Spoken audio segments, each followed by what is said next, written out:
வார்த்தை. இதுக்கு பேர் என்ன? விசுவாசத்தின் வார்த்தை.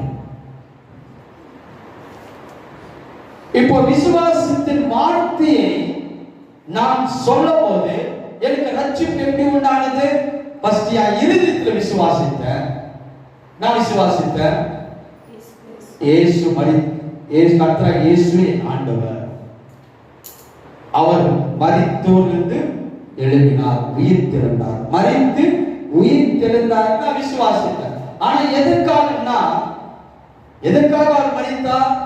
என் பாவத்திற்கு, என் சாபத்திற்கு, என் அக்கிரமத்திற்கு, அநியாயத்திற்கு நான் செய்த எல்லா தவறுக்கும் அவர் மரித்து உயிர் திறந்தார்.